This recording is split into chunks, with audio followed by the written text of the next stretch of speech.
Supreme court पर पूर्ण आस्था और विश्वास है और इस देश के अंदर सुप्रीम कोर्ट से कोई बड़ा नहीं हो सकता। और सुप्रीम कोर्ट ने के सामने कल एफआईआर करने की बात आई है और अभी यद्यप एफआईआर की कॉपी मेरे पास नहीं है, लेकिन एफआईआर हो ही गई होगी और उसमें मुझे कुछ गलत प्रतीत नहीं होता है। और जो जांच एजेंसी वर्तमान समय में दिल्ली पुलिस है, उस पर भी मुझे पूरा भरोसा है। मुझे किसी प्रकार से कोई शिकायत नहीं है और मैं पूरी तरह से निर्दोष हूं और इन आरोपों का सामना करने के लिए तैयार हूं। जांच एजेंसी जहां भी उचित समझेगी उसकी हर जांच में सहयोग करने के लिए मैं तैयार हूं। मुझे पहले भी भरोसा था, आज भी भरोसा है। सुप्रीम कोर्ट से ऊपर इस देश के अंदर कोई नहीं हो सकता है और सुप्रीम कोर्ट का आदेश सर्वमान्य है और मुझे या मेरे समर्थकों को ये आदेश सर्वमान्य है और मुझे जांच एजेंसी पर भी पूरा भरोसा है और मुझे और मेरे समर्थकों को न्याय मिलेगा, क्योंकि लगातार कई महीने से गाली पर गाली, गाली पर गाली, गाली पर गाली, आरोप पर आरोप, आरोप पर आरोप, इससे हमें भी कष्ट होता है, हमारे परिवार को भी कष्ट होता है, हमारे समर्थकों को भी कष्ट होता है। लेकिन हम चाहेंगे कि निष्पक्ष जांच जो सुप्रीम कोर्ट के आदेशानुसार दिल्ली पुलिस कर रही है वो करें और शीघ्र ही मेरा एक शब्द है कि शीघ्र ही जल्द से जल्द ये जांच पूरी करके जो भी कार्रवाई बनती हो उसे करना चाहिए। पॉस्को जैसे गंभीर आरोप की चर्चा हो रही, मुझे न्यायपालिका पर भरोसा है, जांच पर भरोसा है। देश के अंदर जो न्याय देने की प्रक्रिया है उस पर भरोसा है। अलग से मुझे कुछ नहीं करना। फेडरेशन के अध्यक्ष के तौर पर सांसद जी आपसे लोग बोल रहे हैं कि अगर आप इस्तीफा दे देंगे तो एक सही जांच हो जाएगी, इस पर आपका क्या कहना है? नहीं, फेडरेशन का कोई रोल नहीं है, फेडरेशन का कोई रोल नहीं है और इन लोगों की डिमांड लगातार बदलती है। अगर इनके पुराने बयानों को आप सुनेंगे तो ये जनवरी में इनकी मांग निकल करके आई थी कि अपने पद से इस्तीफा दें। मैंने उस समय कहा था कि पद से इस्तीफा देने का मतलब है कि मैंने इनके आरोपों को स्वीकार कर लिया। मेरा कार्यकाल लगभग पूरा हो चुका है। जब तक नई बॉडी नहीं बन जाती है और अभी सरकार ने आईओ की एक कमेटी गठित की है, 3 लोगों की कमेटी गठित की है, जिसमें एक कोई हाई कोर्ट का जज होगा या सुप्रीम कोर्ट का जज होगा। उनकी देखरेख में 45 दिनों के अंदर चुनाव संपन्न होना है। चुनाव संपन्न होते ही मेरा कार्यकाल स्वतः समाप्त हो जाएगा। इस्तीफा कोई इतनी बड़ी चीज नहीं है, लेकिन अपराधी बनकर नहीं, अपराधी बनकर के नहीं, मैं अपराधी नहीं हूँ। और इनकी डिमांड लगातार बदल रही है। अगर इनके बयान को आप सुनेंगे तो लगातार ये देखेंगे कि ये हर रोज एक नया मुद्दा लेकर के आ जाते हैं। इन्हीं के कहने पर जांच कमेटी बनी, इन्हीं के कहने पर एक व्यक्ति ऐसा है जिसको जांच कमेटी में शामिल नहीं होना चाहिए था, उसको भी सरकार ने शामिल किया। मुझे आपत्ति करनी चाहिए थी, मैंने कोई आपत्ति नहीं की। जांच कमेटी की रिपोर्ट लगातार इनके पास पहुंच रही थी। कौन कौन खिलाड़ी क्या क्या बोला, लगातार डे बाई डे इनके पास पहुंच रही थी। इनको जब आभास हो गया कि जांच कमेटी में कोई आरोप सिद्ध नहीं हो रहे हैं तो इन्होंने कमेटी के सार्वजनिक होने का इंतजार भी नहीं किया और ये सुप्रीम कोर्ट चले गए और एक कोई नया मामला लेकर के भी गए हैं। और सुप्रीम कोर्ट में नया मामला लेकर के गए हैं और इन्होंने जिन बच्चों को पहले पेश किया है कोई नाबालिग मैं नहीं जानता, ऐसा हवा में निकल करके आ रहा है कि उसमें से कोई नाबालिग है, तो मेरा सवाल यह है कि उसको जांच कमेटी के सामने क्यों नहीं पेश किया गया। और मैंने एक ऑडियो दिया है जिसमें एक खिलाड़ी, मैंने एक ऑडियो दिया है जिसमें धरने पर बैठा हुआ एक खिलाड़ी किसी लड़की से कह रहा है कि किसी भी लड़की का इंतजाम कर दो, किसी भी तरीके से इंतजाम कर दो।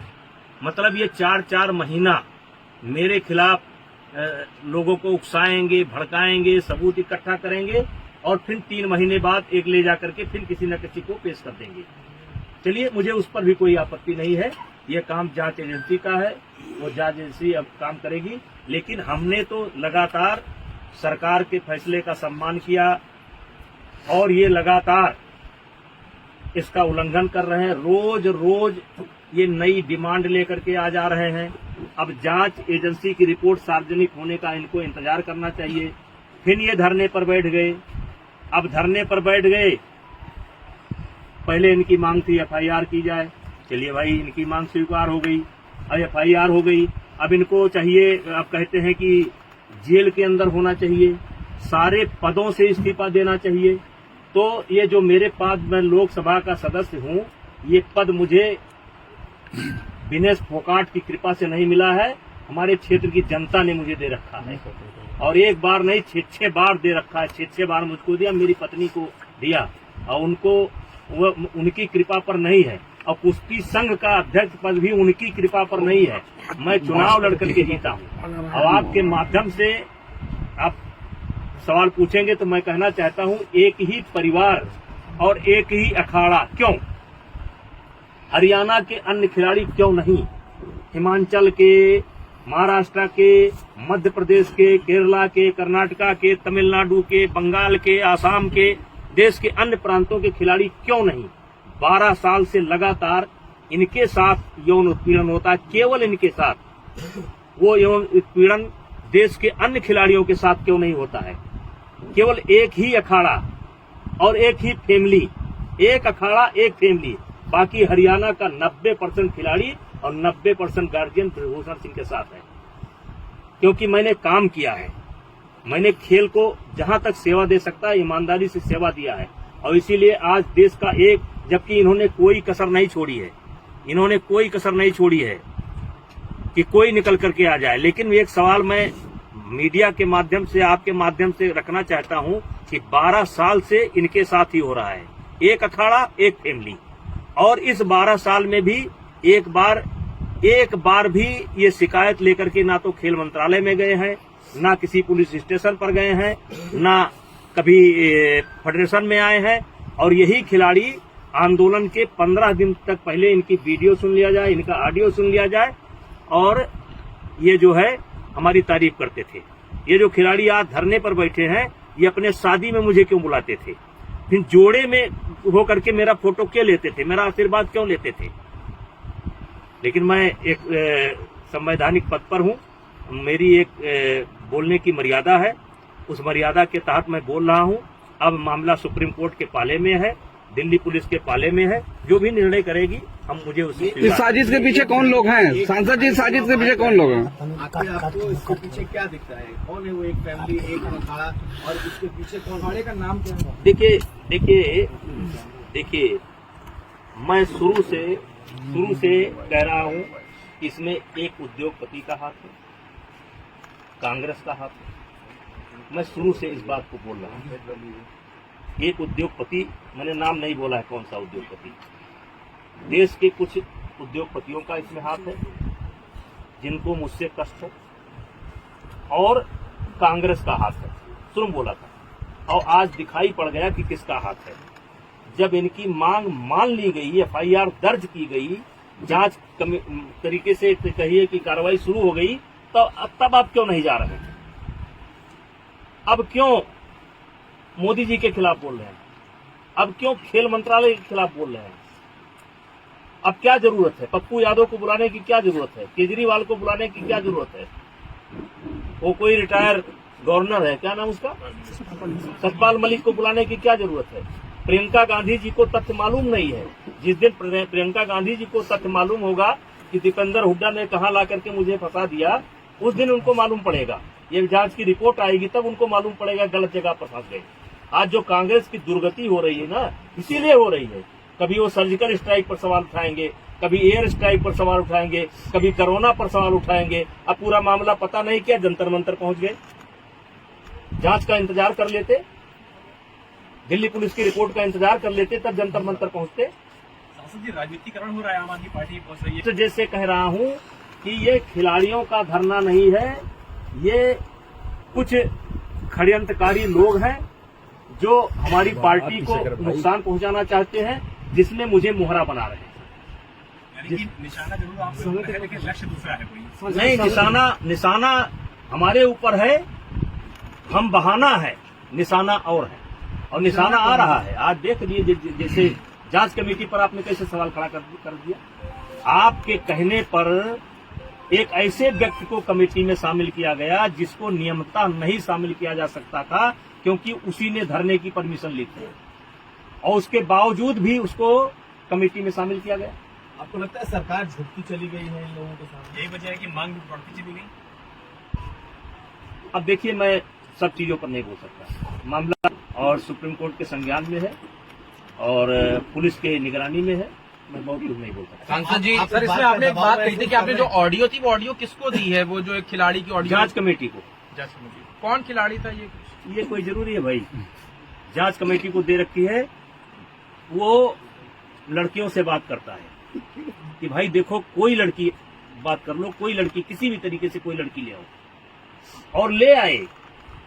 क्योंकि जो आईओ के सामने जो बच्चे पेश हुए हैं, या जो बच्चे ओवरसाइट कमेटी के सामने पेश हुए हैं, उसमें वो बच्चा नहीं था। यद्यप मुझे उस बच्चे का नाम पता भी नहीं मालूम है, लेकिन वो बच्चा नहीं था। सांसद जी, जैसे कि 16 से 18 इधर खेल हुआ, तो क्या इस खेल को जो पहली बार रोका गया था और दोबारा हो गया, इसके बाद ये टाइमिंग क्या कैसे देखा जाए कि ये धरना शुरू हो गया? अब देखिए, बहुत अच्छा सवाल आपने किया। ये कहते हैं कि मुझे कुश्ती को बचाना है, इसलिए हम इस धरने पर बैठे हैं। हमारे देश को एशिया चैंपियनशिप जूनियर अलॉट थी, आपने पत्र लिख करके उसको कैंसिल करवा दिया। ये इन्होंने कुश्ती को बचाया। दूसरा, ओपन नेशनल टूर्नामेंट हो रहा था, उसको इन्होंने रद्द करवाया। एक काम ये उन्होंने कुश्ती को करके बचाया। महिलाओं का कैंप चल रहा था, बच्चियां आ चुकी थी, उनको कैंप छोड़ करके भागना पड़ा, और वो आज तक कैंप नहीं लग पाया। ये इन्होंने कुश्ती को बचाया। और जब ओवरसाइट कमेटी बनी थी तो उसमें 3 सप्ताह का समय दिया गया था। 3 सप्ताह के बजाय मैंने 3 महीने तक वेट किया, और जब ओवरसाइट कमेटी समाप्त हो गई, उसने अपना कार्यकाल समाप्त किया, क्योंकि हमारी फेडरेशन को भंग नहीं किया गया था। हमारी फेडरेशन को भंग नहीं किया गया था। जब ओवरसाइट कमेटी ने अपने आप को ये हो गया कि अब ओवरसाइट कमेटी नहीं है, तो चूंकि देश में जैसे इस समय एशिया चैंपियनशिप होना है, फिर वर्ल्ड चैंपियनशिप होना है, हमारे यहाँ खेल रुका हुआ है, कोई नेशनल नहीं हो रहा है, कोई ओपन नेशनल नहीं हो रहा है। तो जब नेशनल नहीं होगा, अब जैसे कैडेट है, अगर कैडेट का नेशनल नहीं होगा, अंडर 15 का नेशनल नहीं होगा, तो एशिया जाने के लिए टीम कैसे बनेगी? एक प्रक्रिया है ये कि पहले हमको कराना पड़ेगा। हमारी फेडरेशन भंग नहीं थी, हमने जो है इस खेल को करवाया। अब ये खेल को करवाया तो हमने भाई हरियाणा के खिलाड़ी लड़े, बहुत बड़ी संख्या में लड़े, बच्चे मेडल लेकर के गए। मैंने कोई मेडल सेरेमनी नहीं की, मैंने कोई मेडल सेरेमनी नहीं की। मैं कभी अखाड़े पर नहीं गया, मैं जो है बैठ करके अपनी कुश्ती को देखता रहा। कुश्ती देखने का अधिकार मुझको भी है। हरियाणा की कई बच्चियां मेरे पास आई कि सर मुझे फोटो लेना है। हमने कहा बेटा आज फोटो खिंचाओगे और कल इसी फोटो पर मुकदमा लिखाओगे। उन्होंने कहा नहीं सर मुझे तो लेना ही लेना है। फिर उनकी मां निकल करके आ गई, सर मुझे लेना ही लेना है। फोटो ले गए, और उसके बावजूद भी मैं मेडल सेरेमनी नहीं किया। लेकिन ये कहते हैं कि मुझे खेल को बचाना है, तो खेल को बचाना है तो नेशनल को बंद कर देना है, ओपन नेशनल को बंद कर देना है। ये खेल को बचा नहीं रहे हैं, और ये आने वाले समय में पता चलेगा कि इस 4 महीने के अंदर इन्होंने खेल का कितना बड़ा नुकसान कर दिया है। सांसद जी, इंटरनेशनल के खिलाड़ी नेशनल में भाग लेना नहीं चाहते थे। आप चाहते थे कि जो उत्तर प्रदेश के खिलाड़ी हैं, दूसरे राज्यों के खिलाड़ी हैं, वो भी भाग लें, ताकि एक्चुअल जो खिलाड़ी अच्छा परफॉर्म कर रहे हैं वो आगे निकाल सके। क्या एक ये भी बड़ा कारण है जिसकी वजह से वो लोग जो धरने में बैठे हुए हैं, आपके खिलाफ बैठे हुए हैं? देखिए, एक समय ऐसा था कि टीम कहीं की हो, खिलाड़ी हरियाणा के नहीं, मैंने उस पर प्रतिबंध लगाया। लेकिन मैंने प्रतिबंध लगाया कि हरियाणा का खिलाड़ी अपने ही राज्य से खेलेगा। अब यहां पर यह सवाल उठा, जब ये मैंने प्रतिबंध लगा दिया कि हरियाणा का खिलाड़ी अपने ही राज्य से खेलेगा, तो हरियाणा में गेम बहुत ऊपर है। हरियाणा में 10वें नंबर का जो बच्चा होगा, 12वें नंबर का बच्चा होगा, वो भी कई राज्य ऐसे हैं उनसे अच्छा है। तो अगर हरियाणा को टोटल हम ब्रेक कर देंगे कि एक खिलाड़ी हिमाचल से ही खेलेगा, एक आसाम से खेलेगा, एक ही हरियाणा से खेलेगा, तो इससे हरियाणा का यानी कि खेल का बहुत बड़ा नुकसान होगा। उसकी मैंने एक व्यवस्था दी, उसकी व्यवस्था दी कि एक नेशनल होगा जिसमें अपने अपने राज्य से एक खिलाड़ी खेलेगा, जो अपने राज्य का गोल्ड जिसके पास होगा एक खेलेगा, लेकिन खेल का नुकसान ना हो, इसलिए मैंने एक ओपन नेशनल की व्यवस्था की कि नेशनल होने के साथ ही हम एक ओपन नेशनल कराएंगे जिसमें कहीं किसी भी प्रांत का कोई खिलाड़ी भाग ले सकता है। और उस पर मैं आपको जानकारी देना चाहता हूं कि अब तक जितने भी ओपन नेशनल हमने कराए हैं उसमें 61% से लेकर के 63% मेडल केवल हरियाणा को गए। ये इसलिए किया गया कि जिससे खेल का नुकसान ना हो। अगर हम एक ही खिलाड़ी खिलाएंगे और हरियाणा का खिलाड़ी, अब हरियाणा का खिलाड़ी भी जब अन्य राज्यों से खेलता था तो पैसा देकर के खेलता था, चोरी से खेलता था, गलत सर्टिफिकेट बना करके खेलता था, रहता था हरियाणा का, कहता था मैं झारखंड का हूँ, मैं उत्तराखंड का हूँ। वो सब व्यवस्था मैंने समाप्त किया और खेल का नुकसान न हो इसलिए मैंने एक ओपन नेशनल जिसमें कोई भी लड़ सकता है उसकी व्यवस्था दी, जिससे हमारा खेल कायम है। अब सवाल ये उठता है कि एक पहले हमारे देश में ओलंपिक के लिए यदा कदा की जो है मतलब क्या कहते हैं कोटा लेकर के आता था, तो उस लेकर के आएगा वही खेलने के लिए जाएगा। आपको याद होगा कि नरसिंह यादव वर्ल्ड चैंपियनशिप में के माध्यम से ओलंपिक में क्वालिफाई किए थे, और सुशील कुमार जो डबल 2 मेडल जिनको लगातार थे, उन्होंने मांग की थी कि इनका ट्रायल कराया जाए। लेकिन उस समय हमारा जो नियम था कि जो क्वालिफाई करके आया है वही जाएगा, तो इसलिए नाते एक बहुत बड़ा विवाद हुआ और अंतोगत्वा सुशील कुमार और नरसिंह यादव का ट्रायल नहीं हो पाया।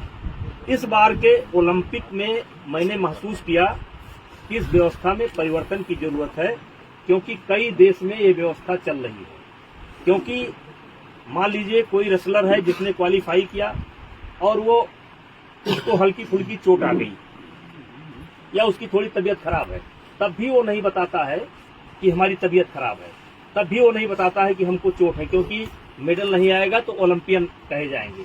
और कई देशों का अध्ययन करने के बाद और इन खिलाड़ियों से भी बात करने के बाद और कोचों से बात करने के बाद एक कमेटी बनाई गई और उस कमेटी ने यह फैसला किया कि अब ओलंपिक में कोई भी अगर क्वालिफाई करके आता है तो हम सीधे उसको, क्योंकि वो कोटा खिलाड़ी का नहीं होता है, कोटा देश का होता है, वो कोटा देश के नाम होता है कि भारत का कोटा है। तो हमने एक व्यवस्था दी, हमने क्या मतलब सारी कमेटी ने मिलकर के एक व्यवस्था दी कि इनको ट्रायल देना पड़ेगा। अब ट्रायल कैसे होगा? तो ट्रायल ये होगा कि पहले जो कैंप के खिलाड़ी हैं उनका आपस में ट्रायल होगा,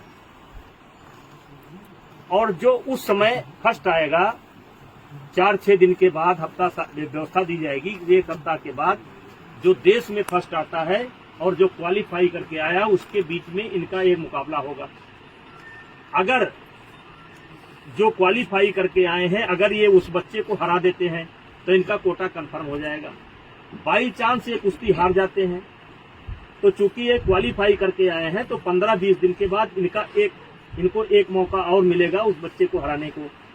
अगर कोई नया बच्चा आता है तो पहले उसको देश के बच्चों को हराना होगा, फिर इनको 2 बार हराना होगा। अगर 2 बार इनको हरा लेगा तो उसको हो जाएगा। इसका भी इन लोगों को विरोध है और मेरा मानना है कि ये पॉलिसी हम सही लेकर के आए, दुनिया के कई देशों का अध्ययन करके लाए। एक समय था जब भारत को यदा कदा कोटा मिलता था, आज इन खिलाड़ियों का भी मेहनत है उनके गार्जियन का मेहनत है, उनका कोच का मेहनत है, लेकिन थोड़ा सा मेहनत फेडरेशन का भी है। टॉप 5 टीमें हैं, उसमें से लड़कियों की टीम भारत की एक है। अभी डाउन हुई है, थोड़ा 3-4 महीने का असर पड़ा है। मतलब जहां हमको कोई संज्ञान में नहीं लेता था, वहां हम टॉप 5 में पहुंचे और कई टूर्नामेंटों में, वर्ल्ड के टूर्नामेंटों में भारत की चैंपियनशिप बनी है, दूसरे तीसरे स्थान पर है। तो उस पॉलिसी को लेकर के भी उनको दिक्कत है। इनका कहना है कि मैं ओलंपियन हूं तो मैं सबके साथ ट्रायल नहीं करूंगा, सबको लड़ा दो और सबको थका दो, बाद में उसी दिन मेरी एक कुश्ती उससे करा दो, बाद में उसी दिन मेरी एक कुश्ती इनसे करा दो जिससे मैं जीत करके चला जाऊं। मैंने कहा नहीं, अब आपको कैंप में रहना है तो नेशनल लड़ना पड़ेगा, अगर नेशनल नहीं लड़ पाए तो ओपन नेशनल लड़ना पड़ेगा, ओपन नेशनल नहीं लड़ पाए तो आप मेडिकल दिखाइए कि आप क्यों नहीं लड़ पाएंगे, नहीं तो आपको कैंप में नहीं रखा जाएगा। और जब भी ट्रायल होगा तो आपको बाकी बच्चे जैसे कुश्ती करते हैं वैसे आपको जीत करके जाना पड़ेगा, आपको कोई अलग से वरीयता नहीं दी जाएगी। इस बात से ये लोग नाराज थे। चंचल जी हैं, चंचल जी बोल रहे हैं। सर आप दबाव में महसूस कर रहे हैं जिस तरीके का आरोप लगा है? नहीं, मैं बिल्कुल दबाव में नहीं। क्या आपको लग रहा है मेरे चेहरे पर कोई शिकन दिखाई पड़ रही है? क्या मेरे चेहरे पर कोई शिकन दिखाई पड़ रही है? मुझे उच्च न्यायालय पर और जांच एजेंसी पर पूरा भरोसा है और मुझे लोगों को नहीं पता है लेकिन मुझे पता है, अपने बारे में मुझे पता है, अपने बारे में मुझे पता है और पूरे देश को पता चलेगा, ये गारंटी देता हूं। मुझे अपने बारे में पता है और पूरे देश को जब जांच की रिपोर्ट आएगी पता चलेगा कि सच्चाई क्या है। ये राजनीतिक लड़ाई है, इसमें षड्यंत्र है, कई उद्योगपति शामिल हो गए, एक नहीं कई उद्योगपति शामिल हो। खिलाड़ी तो कह रहे हैं कि दिल्ली पुलिस को भरोसा नहीं। सांसद जी, जैसा कि आपने कहा कि खिलाड़ियों को पहले फेडरेशन पे विश्वास नहीं था, फिर एक कमेटी बैठी, उसमें अभी जांच आ रही है, उसमें कुछ क्लीन चिट मिलने की बात वो कह रहे हैं, इसमें उनको भरोसा नहीं है। अब सुप्रीम कोर्ट गए हैं, दिल्ली पुलिस है, तो क्या इनको आगे दिल्ली पुलिस और सुप्रीम कोर्ट पर भरोसा रहेगा? दिल्ली पुलिस पर तो कह दिया इन्होंने कि दिल्ली पुलिस पर मुझे भरोसा नहीं है। इन्होंने तो कह दिया कि दिल्ली पुलिस पर मुझे भरोसा नहीं है। इनके बयान आने शुरू हो गए कि दिल्ली पुलिस पर इनको भरोसा नहीं है। और मैं पूछना चाहता हूं, जब आपकी हर डिमांड पूरी हो रही है, डिमांड पर डिमांड आपकी पूरी हो रही है, तो किस बात के लिए किस बात पर जंतर मंतर पर बैठे? तो कुल मिला के वो हरियाणा पुलिस पे वैसे भरोसा करेंगे क्या? उनको पुलिस पर भरोसा नहीं है। जांच रिपोर्ट आ नहीं पाई थी, उसके बगैर वो लोग धरने पे आ गए। लेकिन उनके पास जांच रिपोर्ट थी, क्योंकि उनका नुमाइंदा, उनके द्वारा उनका नुमाइंदा उस जांच कमेटी में था जो डे बाई डे रिपोर्ट देता था, डे बाई डे रिपोर्ट देता था। तो इसका मतलब जांच कमेटी की रिपोर्ट लीक है और उनके पास जानकारी है कि उनके हक में नहीं है शायद। वो तो खुद कह रहे हैं और उसी जांच की रिपोर्ट को ही तो इन्होंने चैलेंज किया है। इस बार जो मामला गया है सुप्रीम कोर्ट में, उसमें मेरे ऊपर आरोप कम है, जांच कमेटी के ऊपर आरोप ज्यादा है। खिलाड़ियों का कहना है कि जांच कमेटी को हमने बयान दिया और हमारा बयान ही मेंशन नहीं किया गया। अब इस पर मैं क्या बोलूं? उस पर तो जो उनका नुमाइंदा था वो बता सकता है, जो उनका नुमाइंदा था उस कमेटी के अंदर वो बता सकता है। कमेटी के अंदर तो मैं हम थे नहीं।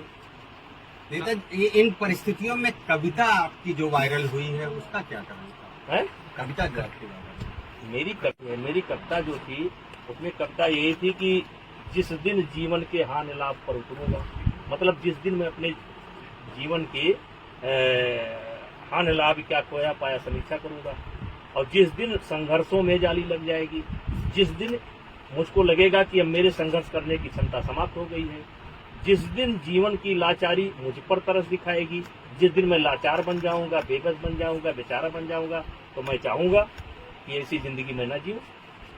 तो ये इस वक्त कहने की क्या आवश्यकता है? हमारा मन, हम कविता खुद रोक देंगे यार। हमारा मन। आप कुश्ती संख्या 12 साल रहे, आपसे हो पाया क्या? ऐसा कोई इशू नहीं आया कि सरकार से, कोई ऐसा इशू नहीं आया कि सरकार से संपर्क किया जाए। बबीता फोगाट ने कहा है कि जो बयान लिया गया उसमें जबरदस्ती मेरे सिग्नेचर कराए गए हैं। एक पदाधिकारी ने मुझसे रिपोर्ट छीन ली है, मीडिया में बयान दिया हूँ।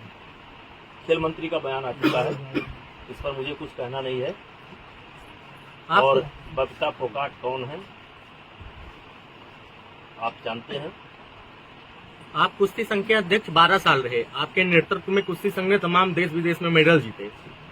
लेकिन आपने जब पतंजलि के उत्पादों का विरोध करना शुरू किया, उसी समय आप पर आरोप प्रत्यारोप इस तरह के लगने शुरू हुए। देखिए, मेरा पतंजलि से कोई व्यक्तिगत नहीं है। मैं देखो, मेरा आप देखिए एक बातचीत के क्रम में निकला था। अब आज आप देखिए नकली खाद्य पदार्थों से भरा पड़ा है, बाजार पटी पड़ी है, और उसमें श्रीमान जी का नाम आता है तो मैं क्या करूं? नहीं, आप पर आरोप भी तभी लगना शुरू हुए क्योंकि जब तक 12 साल आपके नेतृत्व में कुश्ती संघ ने मेडल जीते तब आपका नाम इतना हाईलाइट नहीं हुआ था। लेकिन जब आपने पतंजलि के उत्पादों का विरोध करना शुरू किया तभी आप पर ऐसे आरोप प्रत्यारोप क्यों लगे? 50,000 करोड़ के आदमी है, जिंदा रहने दो यार। अभी तो आरोप लगा रहे हैं, पता नहीं कल को क्या करवा दें। सांसद पहलवानों ने वहाँ पर एक आपके आपराधिक रिकॉर्ड की वहाँ पर एक सूची में मुकदमे थे। अभिनय करें, जब तक आप पद पर रहेंगे तो जांच संभव नहीं है। आप दबंग देखिए, उस सूची से आप अवगत हैं। मैं जेपी आंदोलन में कई बार जेल गया हूँ। जब इंदिरा जी ने इस देश पर इमरजेंसी लगाई थी तब मैं गया हूँ। आपको पता होगा, जहाँ आप बैठे हैं इस समय, मेरा बगल में घर है जो आज का मंदिर है, उस समय का घर होता है। मेरे गांव वाले मौजूद हैं, जाकर के पूछ लीजिए। मेरा ही घर गिराया गया था और मैं अपने ही घर के गिराने में मुलजिम बना था। वो भी मुकदमा है, उसमें 395 भी है, 397 भी है, 307 भी है। मैं देश का पहला आदमी हूँ। अपना ही घर गिराया गया और अपना खुद मुलजिम बने, और हम मुलजिम बने थे, पिताजी मुलजिम बने थे, चाचा मुलजिम बने थे, पूरा परिवार जल गया था। अब आज आपसे जरूर कहना चाहेंगे कि जरा उस जगह को जाकर के देख लीजिए और गांव वाले से पूछ लीजिए, पहला मुकदमा वही है।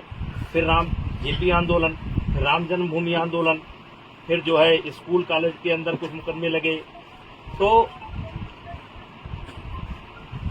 लेकिन एक भी मुकदमे में मुझे 1 घंटे की सजा नहीं है। प्रदेश की दूसरी और अन्य पार्टियां भी हैं, क्या आपको लगता है सब आपके साथ इस वक्त?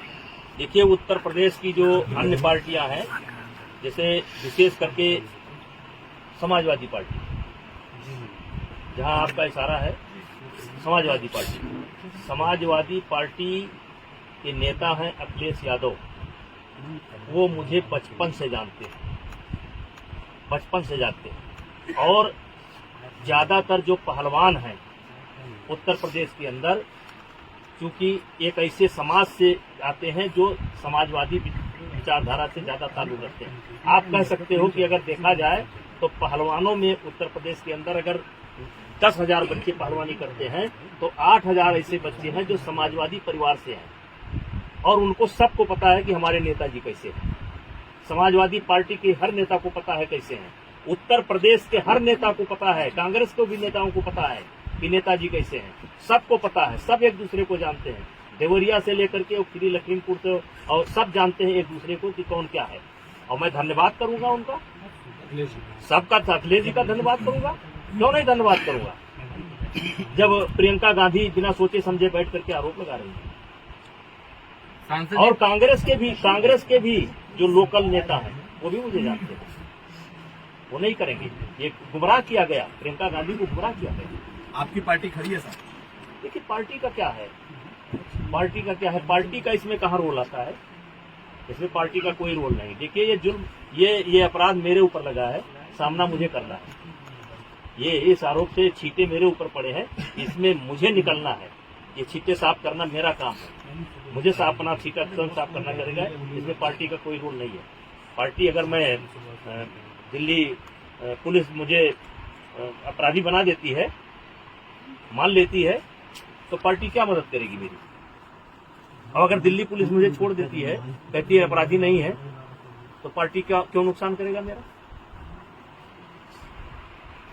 टफ टाइम है आपके लिए? नहीं, मेरे लिए कोई टफ टाइम नहीं है। मैं तो 16 साल से टफ टाइम झेल रहा हूँ। ये क्या आरोप क्या है? मैं 6 भाई पैदा हुआ था, 6 भाई था, 5 भाई नहीं है आज। मैंने 5 भाई का दाह संस्कार इन हाथों से किया है।